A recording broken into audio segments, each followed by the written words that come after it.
कर्ण पिशाचिनी भाग 1। यह कहानी इस वक्त की नहीं है, यह लगभग 1950 और 16 की दशक की कहानी है, जब लोग दिन की हवा छाया और रात को न जाने भूत प्रेत के डर से सहमे रहते थे। जब सभी बीमारी व हानि को अशुभ शक्ति से जोड़ा जाता था। यह उस वक्त की कहानी है। यह भाद्रपद महीना अगस्त सितंबर है।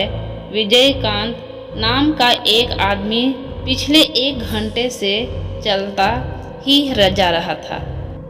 वर्धमान से दोपहर में जब वह रेलगाड़ी में बैठा, उस वक्त सूर्य पश्चिम की तरफ रवाना हो रहा था। रेलगाड़ी जब बोलपुर स्टेशन में पहुंचा, तब सूर्य देव अपनी लालिमा को आसमान में बिखेर खुद गायब हो गए थे। स्टेशन से बाहर निकलकर विजयकांत ने सबसे पहले कुछ खा लेना सही समझा। आज दोपहर में खाने के लिए ज़्यादा कुछ नहीं मिला और रात को मिलेगा ऐसी आशा भी नहीं है, क्योंकि सही पते तक पहुंचने में कितना समय लगेगा उसे अब भी नहीं पता। यहाँ आने का कार्यक्रम सुबह था, लेकिन एक जरूरी काम में उलझकर आने में देरी हो गई। स्टेशन के बाहर 2-3 खाने का दुकान दिखाई दिया। बहुत सोचकर वह एक झोपड़ी जैसे दिखने वाले दुकान के अंदर गया। आसपास के सभी दुकान ऐसी ही है, लेकिन उनमें यही एक दुकान नया और साफ सुथरा दिखाई दिया। पूरी और आलू की सब्जी से उसने अपना आहार समाप्त कर दिया। उसके बाद चलना शुरू कर दिया। वैसे भी चलने के अलावा कोई दूसरा उपाय नहीं है। उसका गंतव्य कंकाली तला के पास ही एक ब्राह्मण घर तक है। अगर दिन होता तो कुछ बैलगाड़ी दिखाई देते, लेकिन शाम के वक्त 2-4 घर लौटते लोगों के अलावा रास्ता लगभग सुनसान है। लगभग 10 किलोमीटर तक पैदल जाना है, इसलिए देरी करने से कोई लाभ नहीं। देवी तारा को शरण करने उसने चलना शुरू कर दिया। चारों तरफ हरियाली ही हरियाली देखकर पहले अच्छा ही लग रहा था। कुछ दूरी के फासले पर छोटे छोटे घर हैं, उसमें ज़्यादातर झोपड़ी ही है। देखते ही देखते दिन की रोशनी एक समय बंद हो गई। वह आदमी बसंतियों को बहुत देर पहले ही पीछे छोड़ आया है। इस समय शाम के वक्त भी वातावरण कुछ ज़्यादा ही उमस से भरा है। विजयकांत बीच बीच में ही अपने पॉकेट से रुमाल को निकालकर गले के पसीने को पोंछ रहा है। बहुत देर पहले ही शाम बीत चुकी है, इसलिए वह कहाँ तक पहुँच गया है उससे समझ में नहीं आ रहा। साथ में घड़ी भी नहीं है। इस जगह पर वह पहली बार आ रहा है, इसलिए रास्ता भी पहचानने में दिक्कत हो रही है। कुछ देर पहले तक रास्ते में जो भी मिलता उससे सही दिशा मालूम हो जाती, लेकिन अंतिम आदमी को उसने लगभग आधे घंटे पहले देखा था।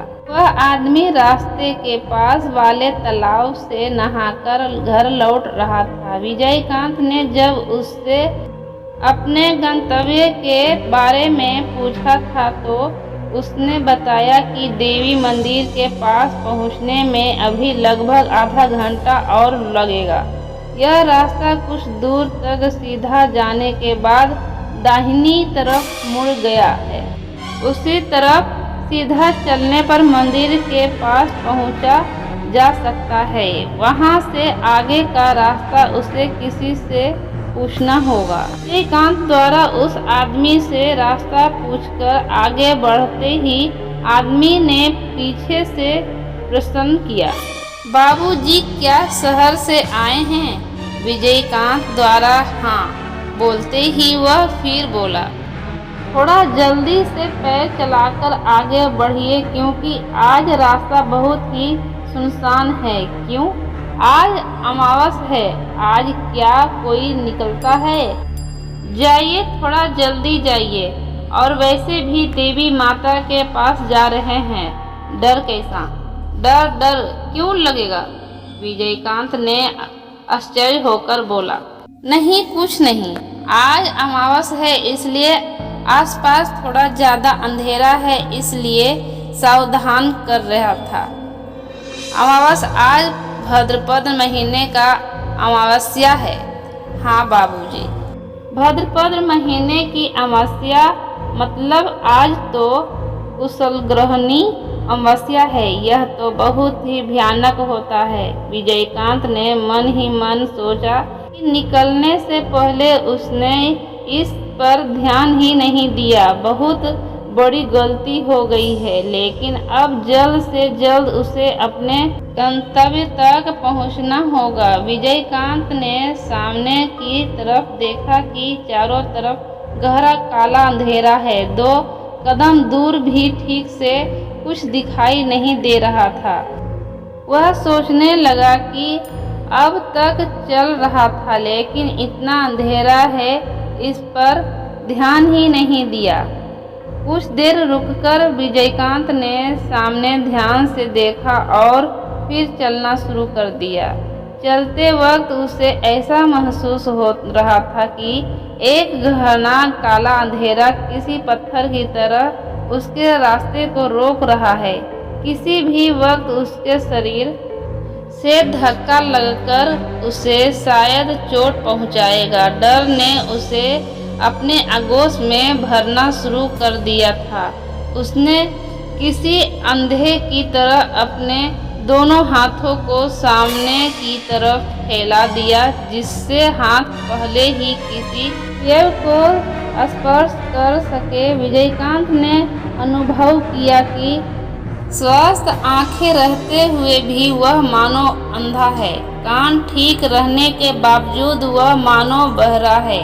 अगर बहरा नहीं हुआ है तो क्यों कोई आवाज नहीं सुन पा रहा, या उसके चारों तरफ के सभी प्राणी जगत एक क्षण में ही गायब हो गए हैं। सभी पेड़ मानो किसी आशंकावश जम से गए हैं, वरना थोड़ा सा भी हवा चारों तरफ क्यों नहीं है।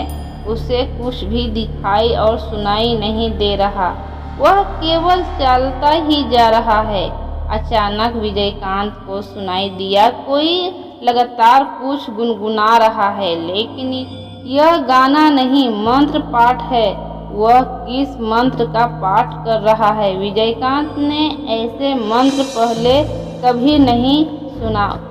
वह मंत्र के आवाज की दिशा की ओर चलता है। नहीं, शायद वह मंत्र ही उसे खींच कर ले जा रही है। इसी तरह अंधेरे में चलते हुए विजयकांत ने दूर तक रोशनी की छटा देखी। किसी ने शायद आग जलाया है। विजयकांत को थोड़ा बल मिला, क्योंकि जब आग है तो वहाँ मनुष्य अवश्य होंगे।